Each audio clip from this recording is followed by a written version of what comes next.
Assalamualaikum warahmatullahi wabarakatuh.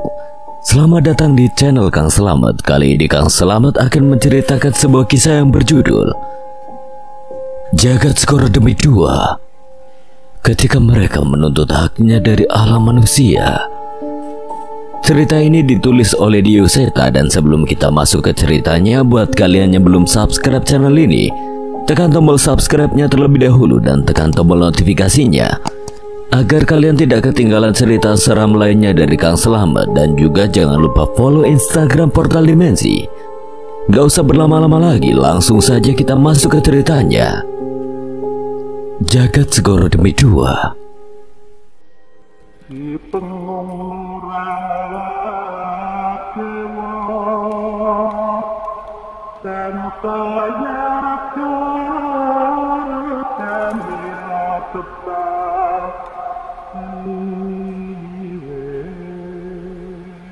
Tanpa wujud, ia membayangkan dirinya menjadi sukma yang bergentayangan di alam ini dengan tubuhnya yang tertinggal di alam manusia. Ia membayangkan bagaimana bingungnya bule, Cahyo, dan Danan saat mengetahui keadaannya saat ini. Apa tidak ada cara lain?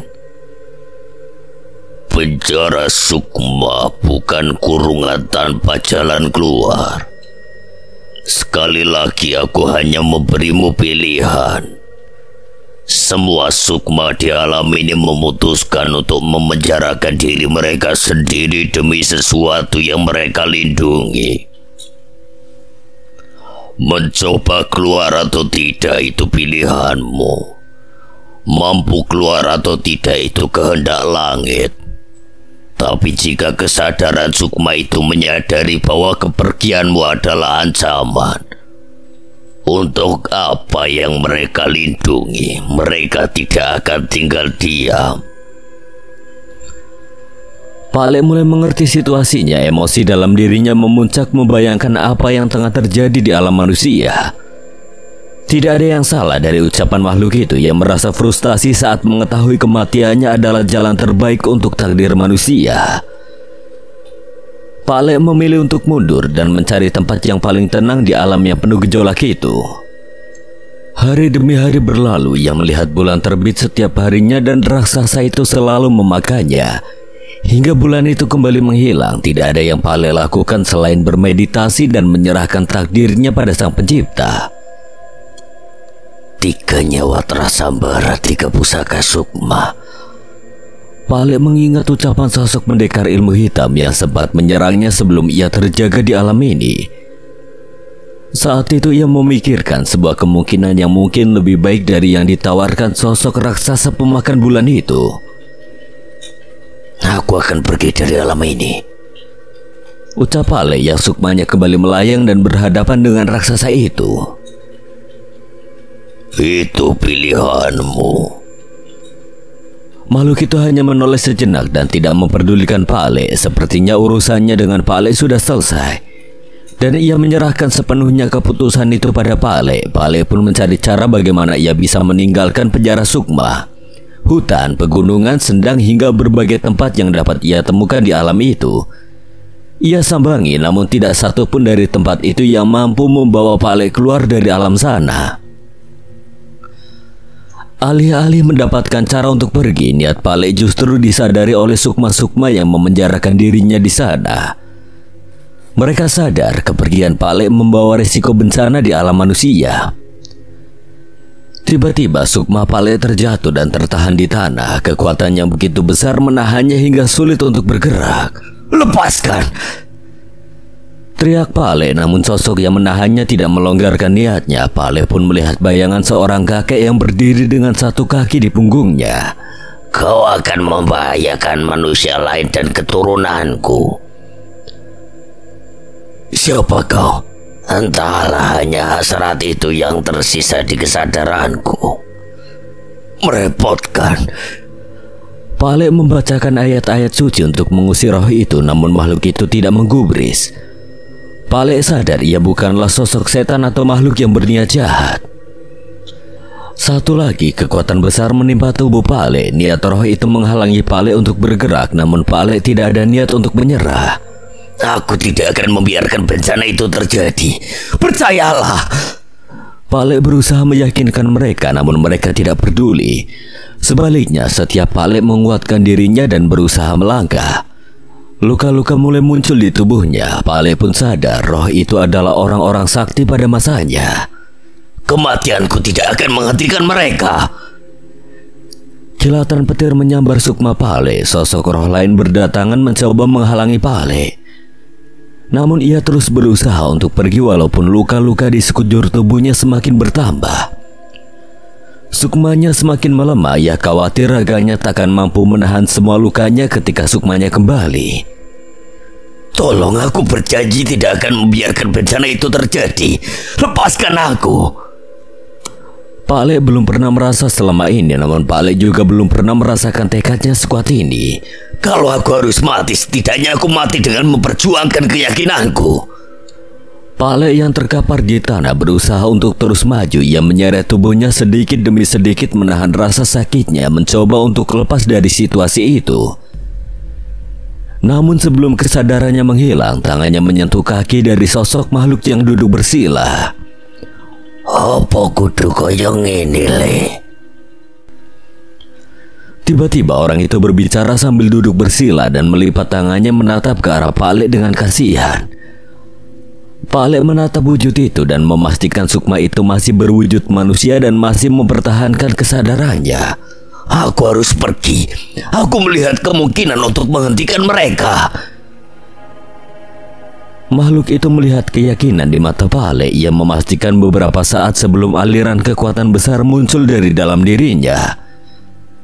Saat itu, sosok-sosok roh yang menghalangi Pak Lek menjauh tidak mampu mempertahankan keberadaannya di sana. Pak Lek tercengang melihat kekuatan sebesar itu meluap dari dalam dirinya. Sopo jenengmu? Pak Lek menatap sukma pria tua yang terlihat berwibawa dengan pakaian Jawa zaman dulu. Bimo Sambara. Apa yang Suratmi masih terjebak di alam manusia? Mendengar pertanyaan itu, tiba-tiba wajah Pak Lek berubah kaget. Eyang mengenal Nyai Suratmi. Apa saya boleh mengetahui nama Eyang? Sepertinya saya adalah leluhurmu, Kertasukmo Sambara. Mendengar nama itu, semakin memperhatikan sosok itu, ia pun merasakan kedekatan yang tidak bisa ia gambarkan pada sosok itu. Eyang Kertasukmo. Pak Lek benar-benar tidak tahu harus bereaksi seperti apa, namun ia merasa tertolong dengan kehadirannya. Ceritakan tentang keadaan kalian sekarang, saya ingin tahu. Tapi saya harus menolong mereka. Tenang saja, kita punya banyak waktu. Waktu di alam ini berjalan jauh lebih cepat dari alam manusia. Mendengar hal itu, Pak Lek merasa sedikit tenang.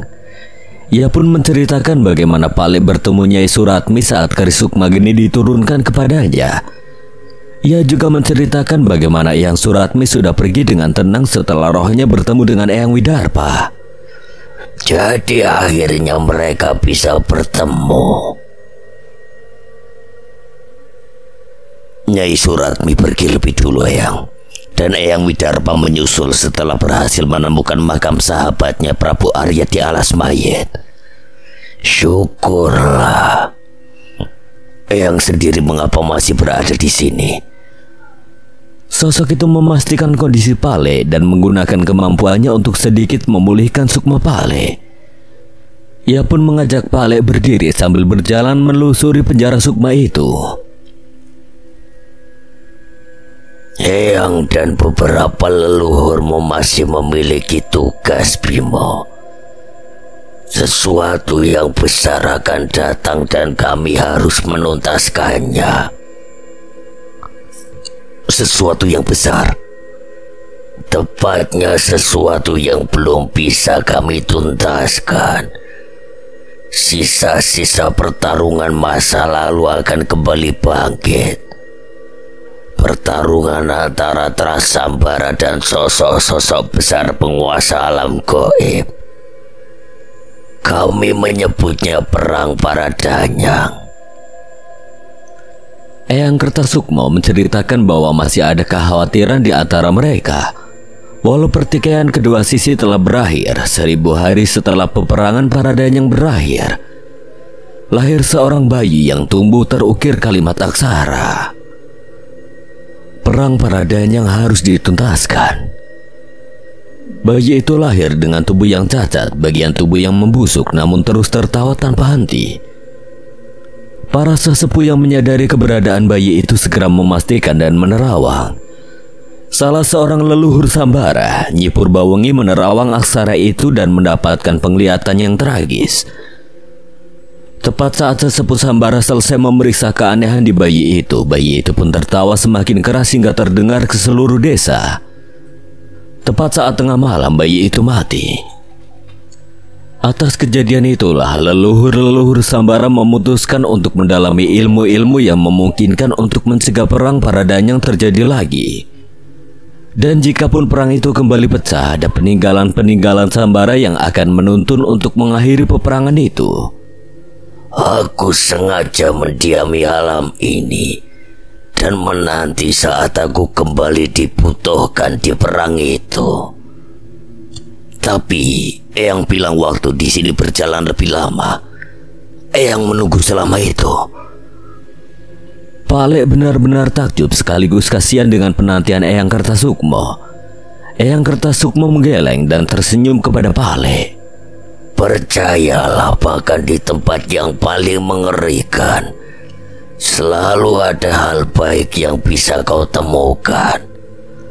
Walaupun aku terkadang menggunakan ilmu untuk memanipulasi ingatanku.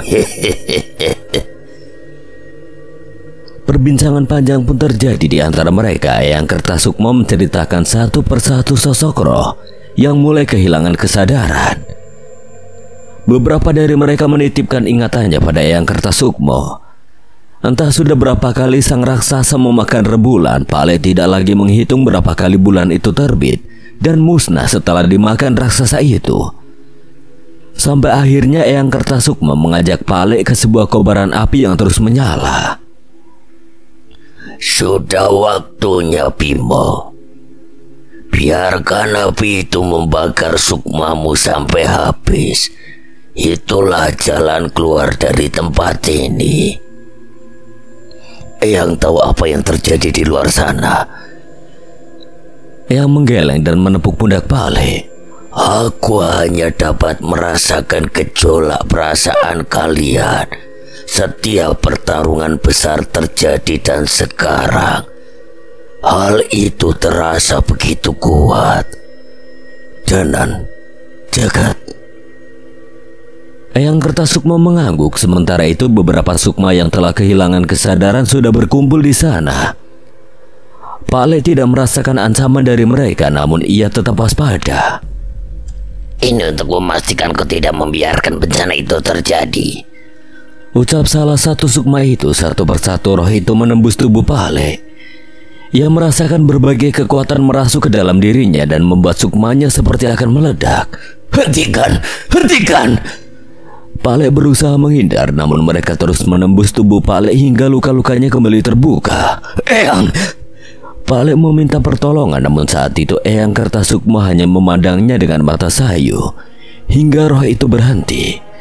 Pak Lek yang sangat kelelahan merasakan ada aliran kekuatan yang mengalir di sukmanya. Sudah pergilah, anggap saja itu titipan dari mereka. Pak Lek mengerti. Ia tidak ingin menunggu lebih lama lagi dan bergegas membakar sukmanya di kobaran api yang seketika berubah memutih itu.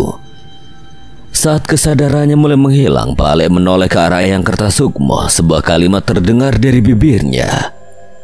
Tidak lama lagi kita akan bertemu kembali. Jangan pernah kau makan telur itu. Suara itu menggema di gua, dan dengan cepat Dana dan yang lainnya mengenali suara itu. Mereka pun menoleh dan mendapati Pak Lek yang datang dengan tubuh penuh luka. Itu Pak Lek! teriak Cahyo dengan semangat. Sebelumnya Pale terjaga di rumahnya dengan tubuh yang penuh luka. Ia melihat bule tertidur di samping ranjang Pale dengan lap yang ia gunakan untuk mengompres Pale. Ia pun mengelus rambut kekasihnya itu dan rasa cemasnya pun lenyap seketika. Mas Bimo tidak apa-apa. Kenapa jadi ada luka? Tadi nggak ada. Bule terlihat cemas. Ia benar-benar panik, tidak tahu apa yang harus ia perbuat. Namun saat itu juga Pale tidak mengatakan sepatah kata pun dan memeluk bule dengan tiba-tiba. Mas. Perlahan-lahan Pale merasakan nafas bule mulai tenang. Matur nuwun Yoyo.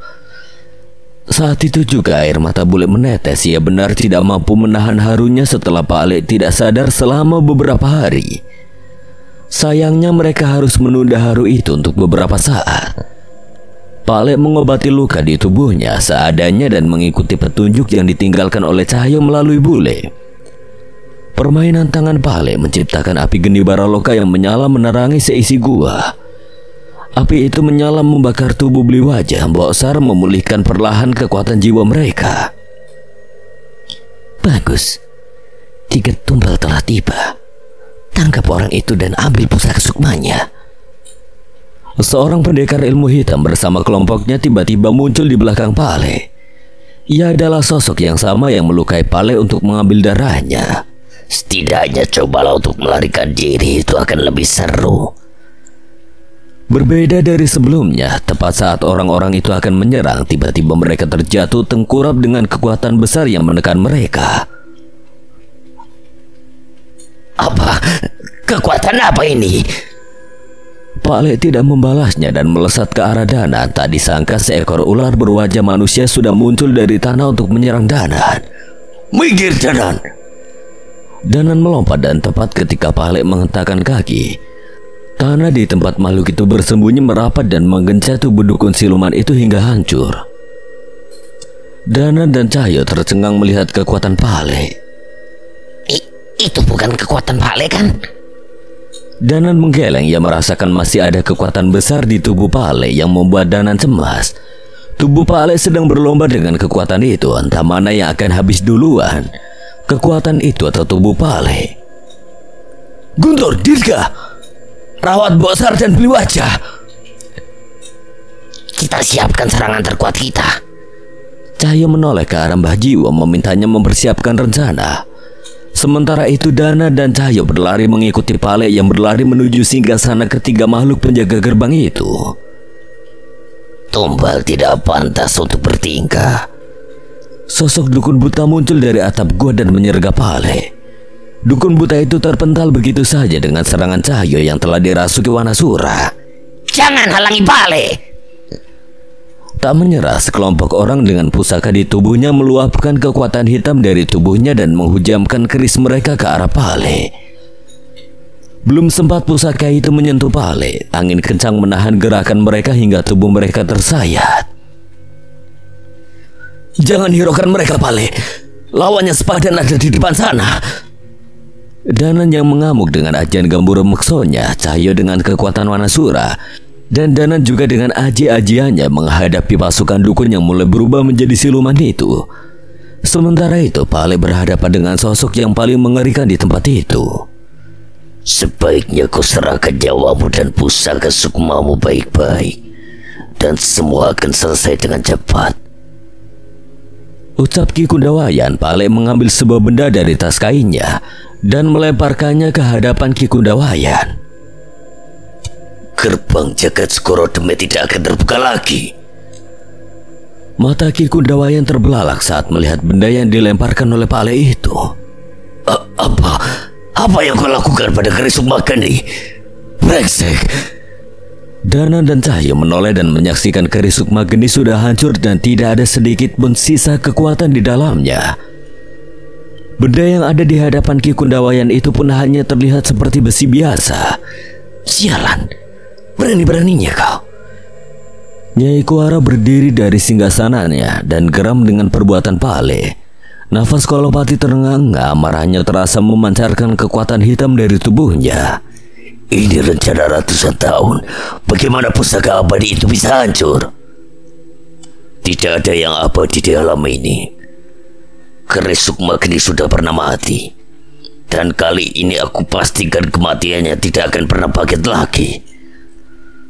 Mbah Jiwo menoleh ke arah Pale. Ia mengerti maksud dari perkataan itu. Sebuah senyum kecil terukir di bibir Mbah Jiwo. Ia merasa telah memberikan kekuatan Sukmageni pada orang yang tepat. Orang yang tepat akan tahu kapan menggunakan pusakanya dan kapan waktu untuk menghancurkannya. Ki Kundawayan tidak mampu lagi menahan emosinya. Ia pun melesat dengan tubuh yang terselimuti kekuatan hitam. Brengsek. Kedua kekuatan besar beradu. Tidak ada yang menyangka bahwa Pale mampu menahan kekuatan Ki Kundawayan. Kekuatan ini kekuatan sementara namun cukup untuk menghabisi kalian. Kekuatan besar beradu dan membuat retakan di langit-langit gua. Manusia brengsek. Kolopati ikut mendekat dan bersiap menyerang Pale dari belakang. Lawanmu adalah kami. Linggajaya dan Nyai Jambrong sudah tiba menyusul Pale. Serangan serentak mereka berdua memukul mundur Kolopati dengan cepat. Ada seseorang yang berlari-lari di antara para pasukan siluman itu. Minggir, Kang Jawir mau lewat. Kang Jawir menggendong Nyai Runtak. Dana dan Cahyo bingung dengan perilaku Kang Jawir. Tapi saat mengetahui satu persatu dukun siluman itu mulai tertidur, mereka pun memahaminya. Nyai Runtak, jangan memaksakan diri. Cahyo sadar akan resiko dari ilmu Nyai Runtak. Mas, Dirgam memberi isyarat sambil menunjukkan geni Baraloka Pale. Dana dan Cahyo melihat ke arah punggung Nyai Runtak dan melihat api itu yang berada di punggung Nyai Runtak. Rupanya Dirgam membakar tubuh Nyai Runtak dengan geni Baraloka Pale untuk menahan efek dari ilmunya itu.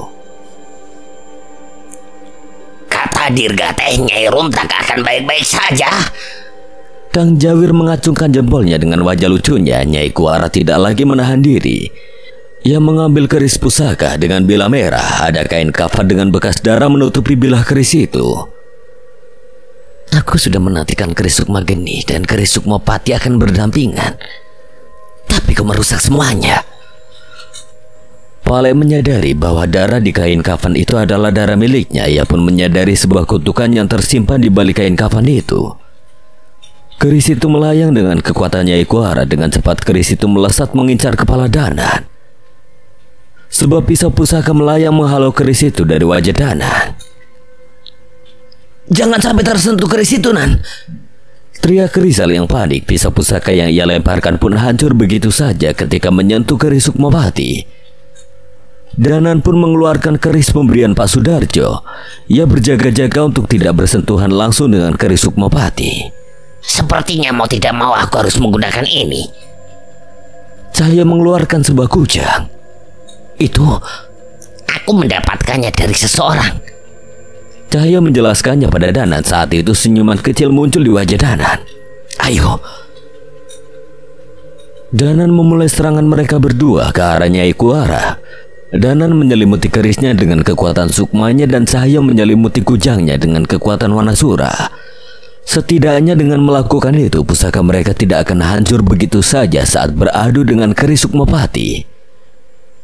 Keris Sukmapati yang melayang-layang terus terpental sementara Danan dan Cahyo tanpa disadari keris itu terus menyerap nyawa dari dukun-dukun pengikut Nyai Kuara. Nyai, hentikan Nyai, kami bisa mati. Sakit Nyai, biar kami yang hadapi mereka. Dukun-dukun pengikut Nyai Kuara terus merengek. Namun Nyai Kuara tidak peduli. Setelah kalah dari Linggajaya dan Nyai Jambrong, ia tidak lagi memandang remeh lawan yang ia hadapi. Berisik kalian. Akan aku bangkitkan kembali setelah kuhabisi mereka. Sementara itu, tanpa ia sadari Cahyo sudah berada di belakangnya. Kekuatan besar Wanasura merasuk ke kedua lengan Cahyo yang mendaratkan pukulannya di tubuh molek Nyai Kuara.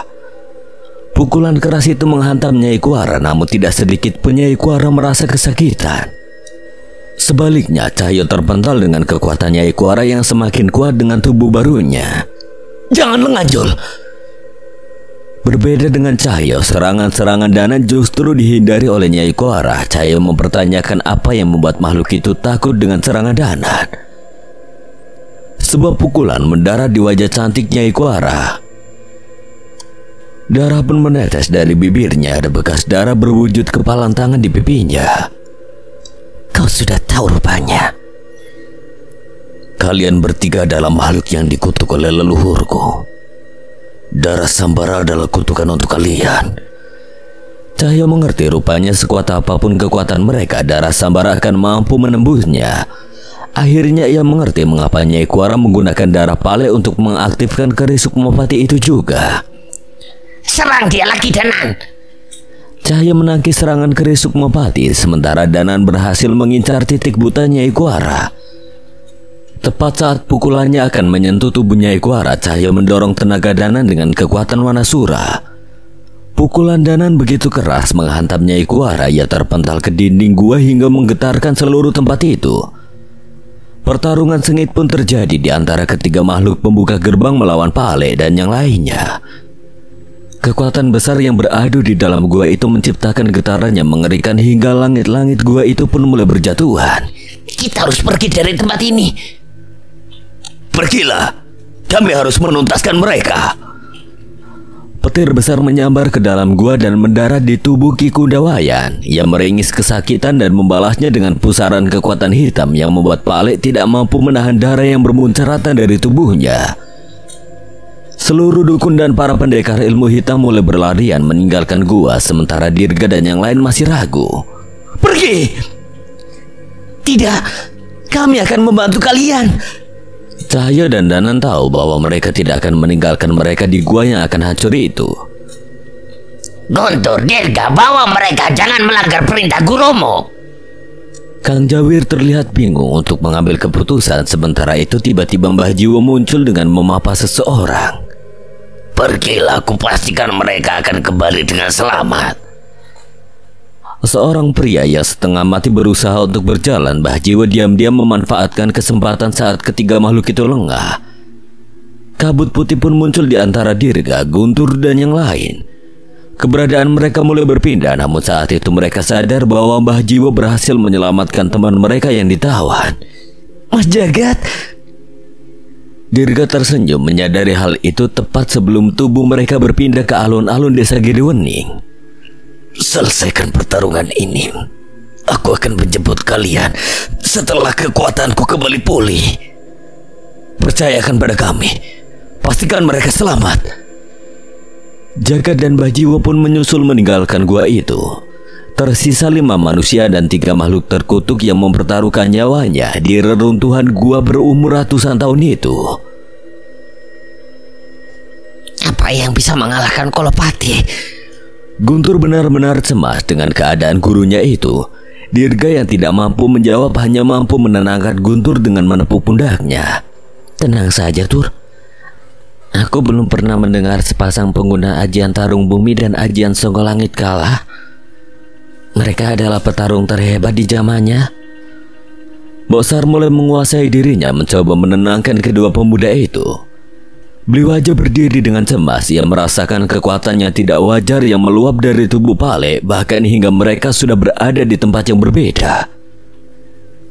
Kekuatan itu lebih mengerikan dari yang kumiliki. Tubuh Pale bisa hancur kapan saja. Sementara itu Mbah Jiwo sedang fokus pada 2 benda di tangannya. Ia berharap pasak hitam yang ia dapat dari Lulut Ireng dan dari tubuh Linggajaya itu bisa jadi jalan keluar atas masalah ini. Jika benda ini bisa membuka celah, seharusnya benda ini bisa memulangkan mereka ke jagat Segoro Demit. Padukan dengan kekuatanku, Mbah, celah besar akan terbuka jika aku menghancurkan benda itu. Jagat sudah siap mempertaruhkan segalanya, bukan tanpa alasan. Alun-alun tempat mereka berada saat ini adalah tempat yang diperlihatkan oleh Nyi Purbawening. Tempat di mana kepala dirinya, Pale dan Danan tertancap dan dikorbankan. Ramalan itu tidak boleh terjadi. Ramalan. Mas Jagat melihatnya juga. Tempat di mana 3 kepala Sambara tertancap. Benar. Jagat pun menceritakan apa yang ia ketahui dari Nyi Purbawening, hal yang sama di mana nyawa ketiga Sambara ditumbalkan dan gerbang jagat Segoro Demit terbuka.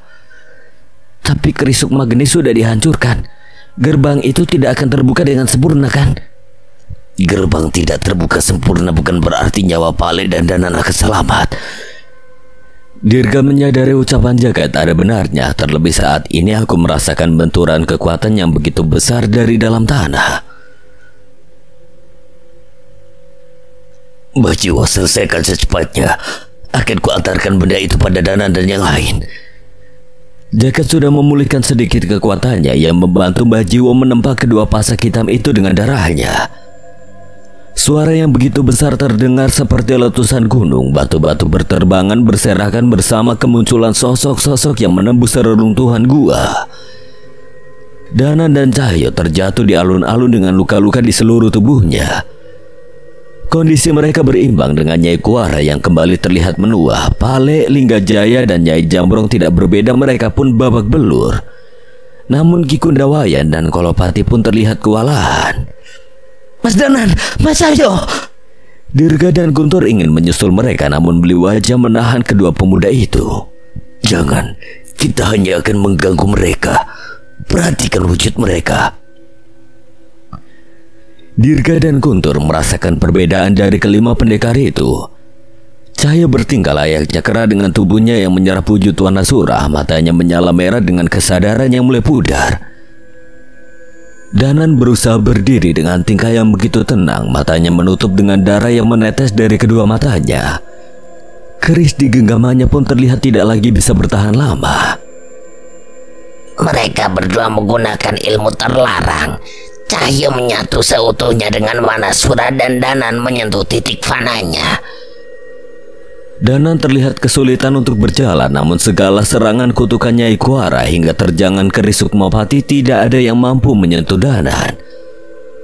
Terlihat bulu-bulu di tangan Cahyo berlumuran darah, bukan darahnya sendiri, tapi darah Danan yang membuatnya mampu menembus pertahanan Nyai Kuara.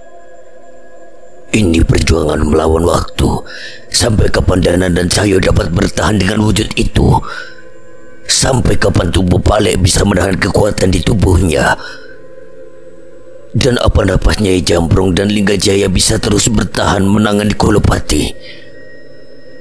Ki Kundawayan semakin mengamuk. Raungan besar terdengar dari dalam tubuhnya hingga menciptakan kabut hitam berwujud raksasa yang begitu panas.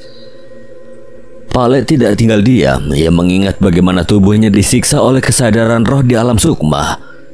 Serangan Ki Kundawayan itu pun beradu dengan petir yang menyambar dari langit menuruti aliran kekuatan Pale. Ledakan besar pecah begitu saja, sementara bumi mulai bergetar dan awan hitam mulai berkumpul ketika Linggajaya dan Nyai Jambrong memadukan ilmunya. Tubuh Kolopati mulai melemah. Ia menebas Linggajaya berkali-kali, namun Linggajaya tetap pulih dan terus menyerang Kolopati. Nyai Jambrong sadar bahwa Linggajaya hanya tinggal menunggu waktu sampai ilmunya habis. Sambil membacakan doa, Nyai Jambrong menghimpun kekuatan dengan ajian Songgol Langit dan menjatuhkan sebuah pukulan yang menggaungkan suara auman harimau ke tubuh Kolopati. Danan tahu kesadarannya tidak akan bertahan lama. Ia melempar kerisnya ke Nyai Kuara dan hanya menggores wajah makhluk itu. Keris itu pun hancur, namun saat Nyai Kuara lengah, Danan sudah menuliskan aksara di kedua lengannya dengan darahnya. Semua kekuatan dan kesaktian ini berasal dari Sang Pencipta. Jika Ia berkehendak, maka ku akan musnah dengan ini. Danan sedikit menoleh ke arah Cahyo yang berdiam menghimpun kekuatannya. Ayo Wana Tunggal. Danan mengajak sosok di belakangnya untuk melakukan serangan terakhirnya. Cahyo, Wanasura dan Wanasudra kini berada di satu tubuh. Ancaman mengerikan itu membuat Nyai Kuara gemetar. Aksara darah Danan menyala di lengannya. Ia melesat menghindari badai kutukan yang muncul dari Nyai Kuara, sementara Cahyo tidak lagi memperdulikan keris Sukmapati yang melukainya. Ia hanya memfokuskan serangannya pada Nyai Kuara. Dalam sekejap kedua tangan Danan menembus tubuh Nyai Kuara. Cahyo yang beringas menangkap kepala Nyai Kuara dan bersiap mencabutnya dari tubuhnya. Hentikan! Lepaskan! Nyai Kuara berusaha memberontak, namun Cahyo dengan bengis mencabut kepala itu dari tubuhnya dan terus mengamuk mencabik-cabik tubuh itu hingga seluruh tubuhnya tercarai berai. Danan hendak menghentikan Cahyo, namun tubuhnya terlalu lemah. Darahnya telah menghilang begitu banyak hingga ia pun terkapar di tanah. Sayangnya Nyai Kuara tidak serta-merta mati begitu saja. Keris Sukmapati kembali bangkit dan melayang ke arah Danan. Ku ambil kepalamu. Takdir itu akan tetap terjadi.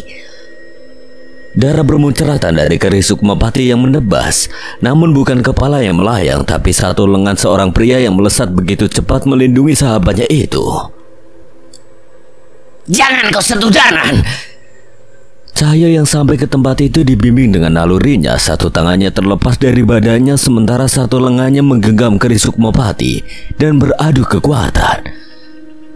Seluruh kekuatan Wanasura dan Wanasudra di tubuh Cahyo mengalir ke lengannya yang tersisa dan perlahan menghancurkan keris terkutuk itu hingga kekuatannya sirna. Mati kau setan laknat. Cahyo melempar pecahan keris itu ke kepala Nyai Kuara dan menembusnya.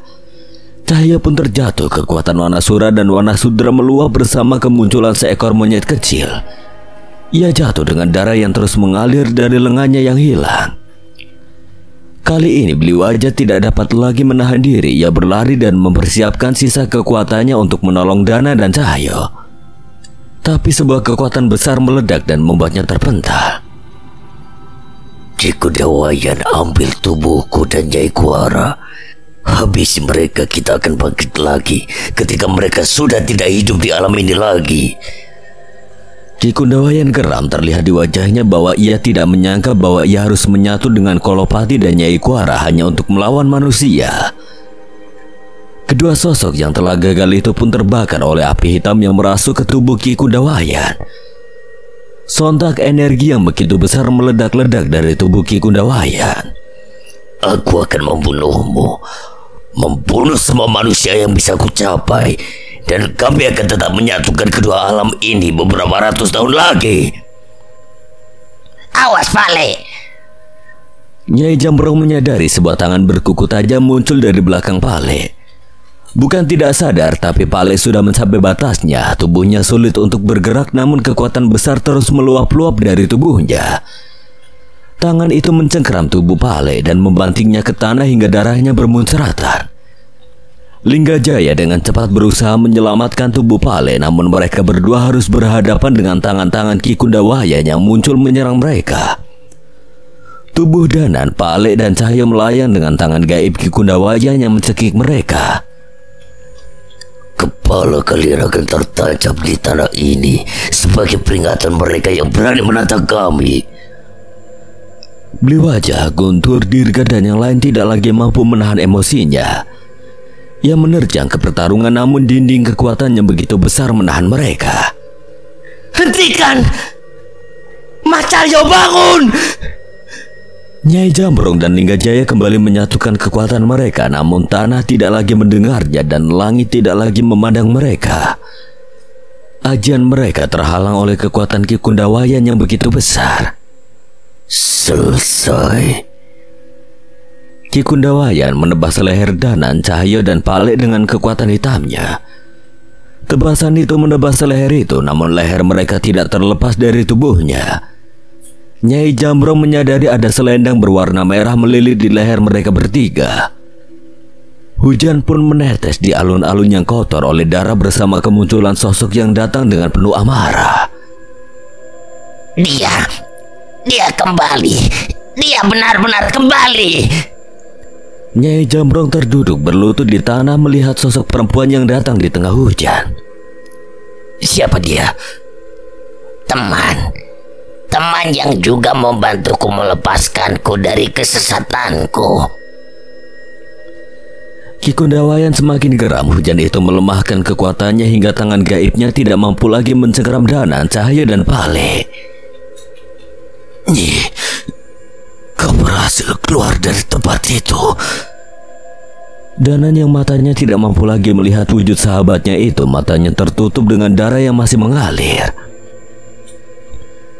Kedatanganmu tidak akan merubah apapun. Kau bukan lawanku. Ki Kundawayan tanpa ampun melemparkan kobaran api hitam ke arah Nyi Sendang Rango. Diam. Dengan cepat kibasan selendang Nyi Sendang Rangu memusnahkan api itu begitu saja. Nyi Sendang Rangu berlutut menyentuh wajah Danan. Dia meneteskan air matanya dan menghentikan pendarahan di mata Danan. Apa harus kalian terus yang berkorban seperti ini? Nyi Sendang Rangu tidak mampu menahan tangisnya. Katakan hal itu juga pada dirimu, Nyi. Danan yang menyadari seberapa mengerikannya siksaan yang dialami Nyi Sendang Rangu, seekor kera kecil menghampiri Nyi Sendang Rangu dan menunjukkan keadaan Cahyo yang tidak sadarkan diri. Ia mendekat ke arah Cahyo dan melihat sebelah tangannya tidak lagi berada di tepatnya. Sayangnya Nyi Sendang Rangu hanya mampu menghentikan pendarahan Cahyo dan tidak bisa memulihkan tangannya. Saat itu samar-samar mata Cahyo mulai bergerak mendapatkan kesadarannya. Melihat keadaan Pale, Nyi Sendang Rangu pun membebaskan kekuatannya merasuki Pale. Kesadaran roh dari penjara sukma itu pun pergi hingga tubuh Pale kembali lemah dengan penuh luka. Apa ada harapan bagi kita untuk mengalahkan mereka, Nyi? Nyi Sendang Rangu mengangguk, namun reaksi itu hanya membuat Ki Kundawayan tertawa. Hanya darah Sambarala yang pantas untuk melawannya. Seketika kabut putih muncul di hadapan Nyi Sendang Rangu. Jagat muncul dari kabut itu dengan menggenggam sebuah pusaka bila keris hitam yang dibuat oleh Mbah Jiwo dari pasak hitam. Kau hanya manusia yang menjadi budakku. Kau pikir kau bisa mengalahkanku?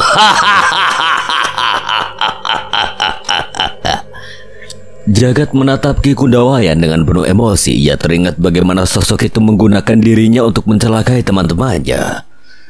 Kau kuat, tapi aku percaya Tuhanku menciptakan jalan untuk mengalahkanmu. Mas Jagat jangan nekat. Cahyo yang baru tersadar mencoba menahan Jagat. Nyi Sendang Rangu mendekat ke arah Danan dan meminta sesuatu darinya. Berikan telur Jagat itu padaku. Telur Jagat? Danan segera mengetahui maksud dari Nyi Sendang Rangu. Telur pemberian Abdi Jintan pun diberikan kepada Nyi Sendang Rangu. Apa yang akan kau lakukan dengan itu, Nyi? Syukurlah kau belum memakannya. Di masa lalu Kanjeng Ratu memberikan telur seperti ini pada seseorang yang membuatnya terpikat. Namun telur Jagat ini justru diberikan pada seorang abdi dalam. Ia pun memakan telur itu dan mendapatkan kesaktian dan keabadian. Penjelasan Nyi Sendang Rangu saat itu pun membuat Danan kaget. Seandainya ia nekat memakan telur itu, mungkin ia bisa saja menyelamatkan semuanya. Namun ia tidak lagi menjadi manusia dan hidup sebagai makhluk gaib seperti Nyi Sendang Rangu. Lalu apa yang akan kau lakukan dengan telur itu? Sepertinya hanya satu orang yang pantas menggunakan pusaka seperti ini.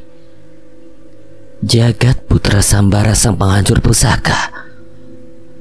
Bilah keris yang terbuat dari pasak hitam buatan Mbah Jiwo retak bersamaan dengan munculnya retakan di langit desa Giriwening. Ki Kundawayan pun menyadari bahwa retakan itu membuka celah menuju Jagat Segoro Demit. Apa yang coba kau lakukan? Ki Kundawayan tidak menyangka justru Jagat yang membuka celah Jagat Segoro Demit. Mengurungmu kembali di alam itu, kau tidak akan mampu. Retakan-retakan lain pun muncul. Suara teriakan, tangis dan amarah makhluk mengerikan terdengar ke seluruh desa Giriwening. Kita selesaikan tugas kita. Jangan ragu, kali ini pasti berhasil. Pale tiba-tiba berdiri dengan ditemani sosok leluhur Sambara yang tiba-tiba muncul dari salah satu retakan. Eyang Kertasukmo. Garis takdir sudah berubah. Kita pastikan semua berjalan di arah yang baik. Suara roh perempuan muncul dari dalam retakan lain. Jagat mengenal suara itu. Suara dari leluhurnya yang sempat mendatanginya, Nyi Purbawening. Gelombang besar menghantam bersama terbukanya celah besar di langit. Selendang Nyi Sendang Rangu berkibar menghadang makhluk-makhluk yang mencoba menerobos alam manusia. Sementara tubuh Eyang Kertasukmo menahan aliran kekuatan yang mengganggu keseimbangan alam manusia. Turunlah kemari. Manusia-manusia bodoh ini telah membuka jalan untuk kalian menguasai alam ini. Samar-samar terlihat bayangan makhluk-makhluk mengerikan di jagat Segoro Demit. Sebelum niat itu terjadi, Jagat menggenggam telur jagat dan bersiap menggunakan kemampuannya untuk menghancurkan pusaka mengerikan itu. Menjauh! Jagat memperingatkan Nyai Jambrong dan yang lain. Linggajaya dan Nyai Jambrong pun buru-buru mengangkat tubuh Cahyo dan keluar dari tabir gaib di alun-alun desa Giriwening. Bosar dan Beli Wajah yang mengetahui betapa dahsyatnya kekuatan telur itu melapisi tabir gaib sekuat yang mereka bisa. Berani-beraninya kau. Ki Kundawayan tidak menyangka akan apa yang dilakukan Jagat. Ia pun mengerahkan seluruh kekuatannya dan melemparkan gumpalan kekuatan hitam yang begitu besar ke arah Jagat. Suara tangisan dan teriakan terdengar dari gumpalan kekuatan itu. Sebuah serangan yang dibangun dari jiwa-jiwa manusia yang ditumbalkan untuk dirinya. Kau makhluk terkutuk, musnahlah! Jagat menggunakan kekuatan ajian Watu Geni dengan telur Jagat sebagai pusakanya. Telur itu pun menyala dan berubah menjadi ledakan kekuatan yang terus membara. Kurang ajar. Kekuatan Ki Kundawayan tidak sebanding. Ia pun terus menyalurkan kekuatannya pada serangan itu. Musnahlah, makhluk lemah, berani-beraninya kau. Ki Kundawayan menggertak. Ia tahu bahwa ia tidak akan mampu menahan ledakan kekuatan itu. Ki Kundawayan ingin menjauh dari ledakan itu, namun kekuatannya yang melemah membuat kekuatan Jagat Segoro Demit menariknya. Ia hanya bisa memilih antara musnah dengan ledakan telur Jagat itu atau membiarkan dirinya terhisap kembali ke celah Jagat Segoro Demit. Akan aku balas perbuatan kalian. Aku dan para dayang hitam akan kembali menuntut hak di tanah ini. Kalau kau berani kembali, akan ada yang selalu menghadapimu di alam ini.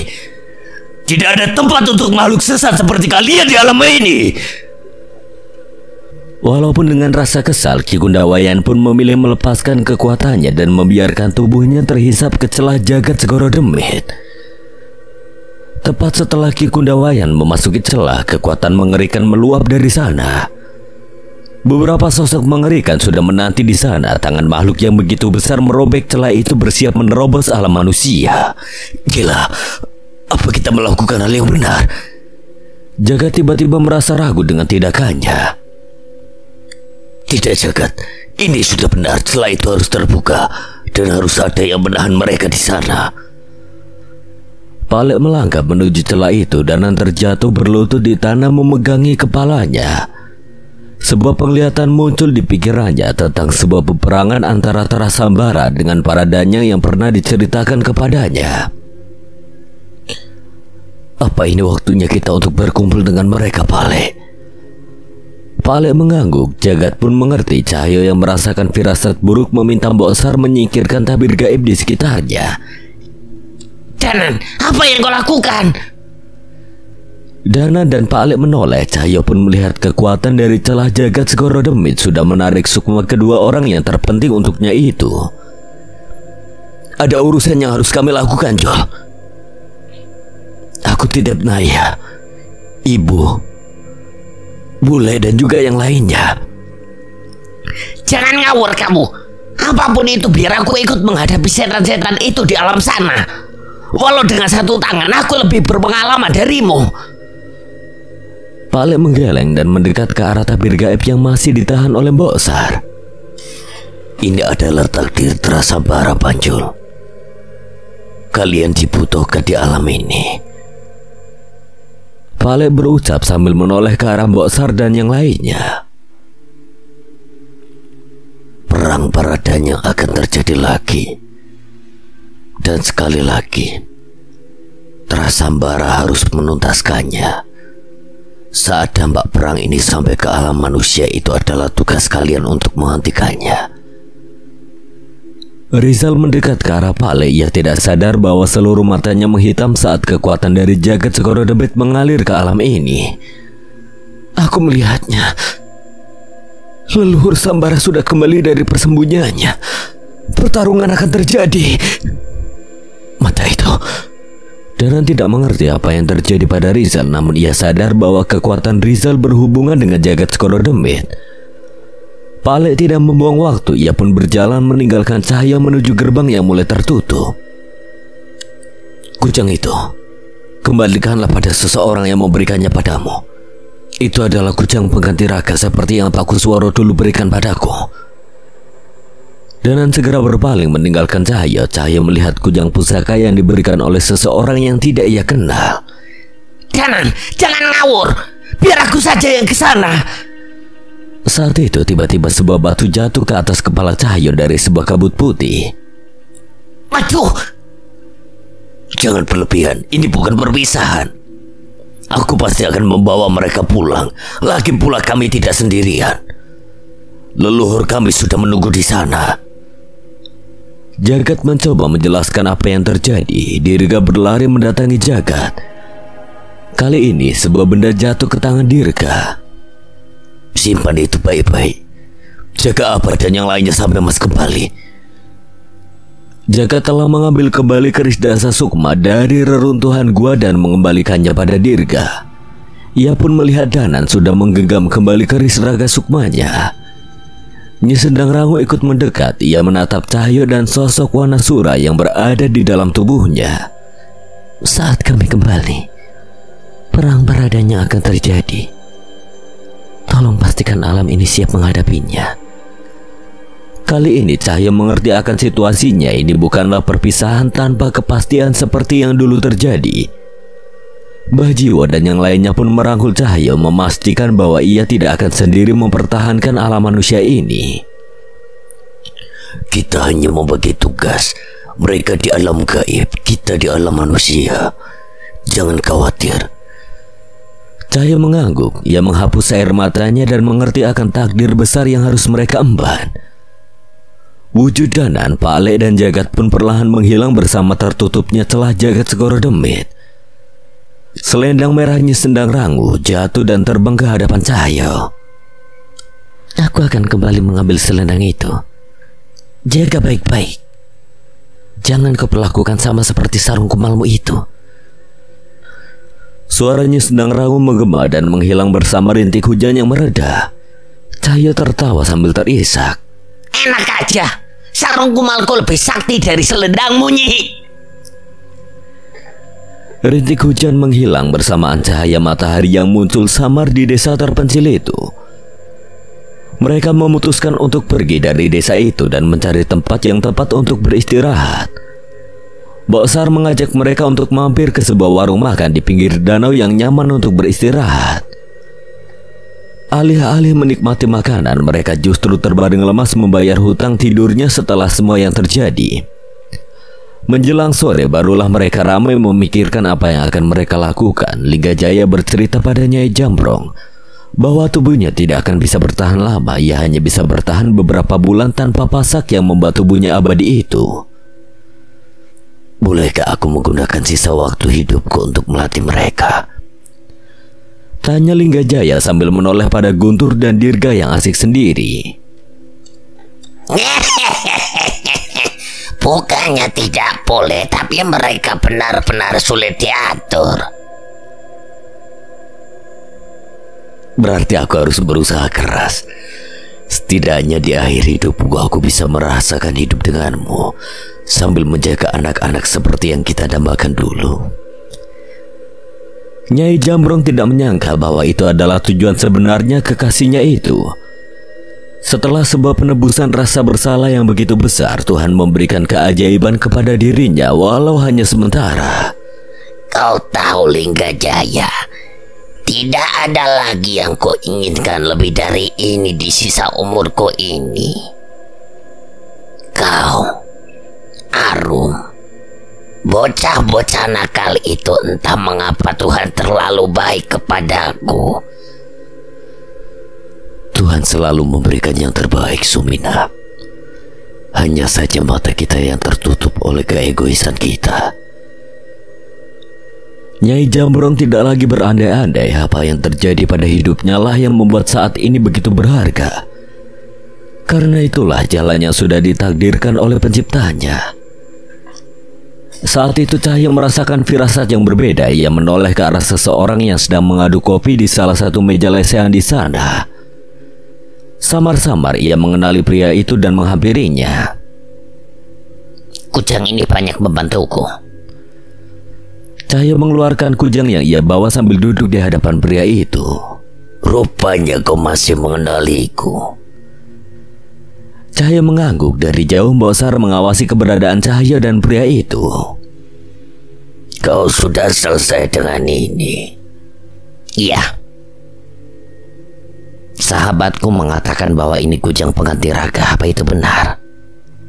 Hanya satu cara untuk mengetahuinya, kan? Pria itu pun mengambil kujang itu dari Cahyo dan seketika kujang itu hancur lebur. Sepertinya pertarunganmu begitu mengerikan. Banyak yang terjadi, tapi... Tanpa disadari, Cahyo mengambil gorengan dengan tangannya yang terputus. Tangan yang sudah tidak menyatu lagi di tubuhnya itu kembali muncul. Raganya kembali seperti saat ia menerima kujang itu di bis yang ia naiki. Tidak mungkin. Cahyo tidak percaya dengan apa yang terjadi, namun ia ingat cerita Danan yang mengalami hal serupa dengan kujang pengganti raga pemberian Pak Kuswara. Sekarang tugasku sudah selesai, saya pamit. Terima kasih, tapi... Masnya ini siapa? Kenapa sampai menolong saya seperti ini? Saya cuma tukang patri dan servis kompor keliling. Kalau ada kompor rusak, panci bocor, biar saya benerin. Saya tidak bercanda, Mas. Saya juga tidak. Tapi kita akan bertemu kembali nanti, saat perang Baradan yang sampai di alam ini. Kita semua pasti akan bertemu di medan pertempuran yang sama.